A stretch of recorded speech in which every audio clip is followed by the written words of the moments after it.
So this is something crazy that I found. This is Apple's greatest phone ever created, the iPhone 17 Pro Max. This is the iPhone 12, which came out 5 years ago, and this is iPhone's base model. And after using both of these phones daily, one thing that I've realized is that if for some reason my iPhone 17 Pro Max disappears tomorrow and I'm only stuck with this iPhone 12, I think that I would be okay with it. I wouldn't really mind having just the iPhone 12 instead of this Pro Max. Now, don't get me wrong, definitely the Pro Max is Pro Max, especially the 17 Pro Max. It has amazing features and all of that part, but I'm not going to talk about the benchmark, the specs, which obviously you guys can go and look at for yourself. I just want to understand or give you my perspective on day-to-day usage, like how much your experience really changes from going from the latest and the greatest phone ever to a 5-year-old phone. So first, let's talk about why most people use their phones for. Now, obviously, texting, scrolling, using social media apps is one of the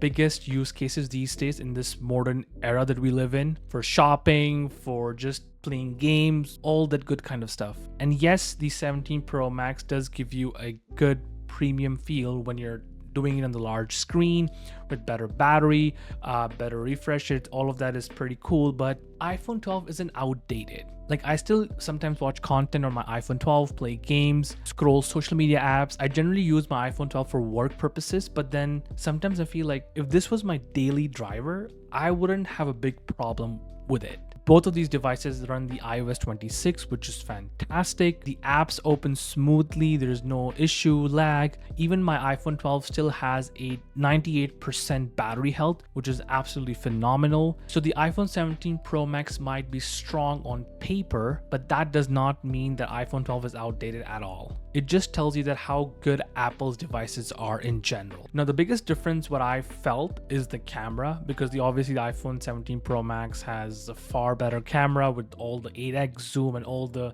different features, all of that. But let me tell you something. Some of my shots in my YouTube channel were taken on iPhone 12 and people commented it. Oh, which phone did you use to, or which camera did you use to take this video? And when I say them iPhone 12, they're really shocked, because in good lighting condition, definitely the iPhone 12 gives a very good competition to the latest, not just the 17 Pro Max, even the 17, 16, all these newer devices that are out there. So Apple's camera game is just on the next level. Obviously, when it comes to low lighting or zoom capabilities, the iPhone 12 does lack 100%, but I don't think most people actually care about. Most people just want to have a phone in their pocket that they can take their phone out, take a photo, and that photo can give them the memory or the exact feeling that they experience, versus someone like, you know, the nerds, or where people were like, oh, the pixel is pixelated or this and that. I think, like, yes, there are audiences out there that really care about these smaller details, but for most people, especially when you're putting these photos or videos on Instagram, on social media apps, where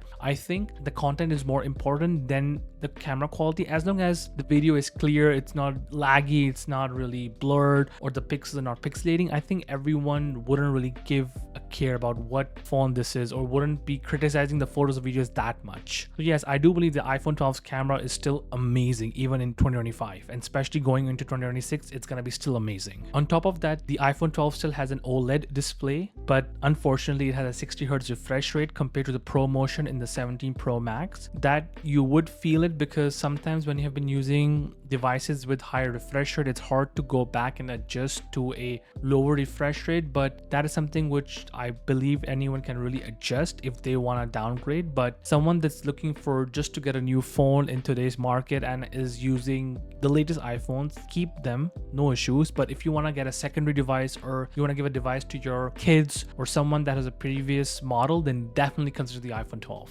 Now, another psychological perspective that I got to think about is that just because you have such a powerful device like the iPhone 17 Pro Max, you always talk to yourself and be like, I have to do more with my phone. You want to justify buying or purchasing this expensive device. You're like, okay, let me download a bunch of apps, let me run this, let me do video editing, let me do photo editing, let me take all the 4K 60 FPS videos, photos, let me play a lot of video games, let me watch content, because you want to justify that just because you have such a powerful device, you want to use it to the maximum capabilities, which unfortunately not a lot of people do. Most people are, I think, not even using 50% of what their phone can actually do. Versus when you have the iPhone 12, I feel like phone is just a phone. I pick it up, I get my things done, I put it down. That's it. I don't really need to use it more often to kind of make myself believe I made the right choice by getting this expensive device. It's not that the iPhone 17 Pro Max is a bad choice. It's an incredible device, but the iPhone 12 just kind of gives you a piece that phone is a phone at the end of the day. So what did I learn? The iPhone 17 Pro Max is a beast of a phone, but after 5 years, the iPhone 12 still proves how little we actually need to have a great experience on our devices. It's smaller, lighter, simpler, and that simplicity brings peace. So yeah, if my iPhone 17 Pro Max just disappears out of nowhere, then my iPhone 12 is still there to keep me going. If you're using an older iPhone, don't feel outdated. You probably already have the things that you actually need to run or make your day-to-day life happen. Let me know in the comment section, what do you guys think about switching from an older phone to a newer phone, or from a newer phone to an older phone if you have two devices, and how has your experiences been? And I'll see you guys in the next video.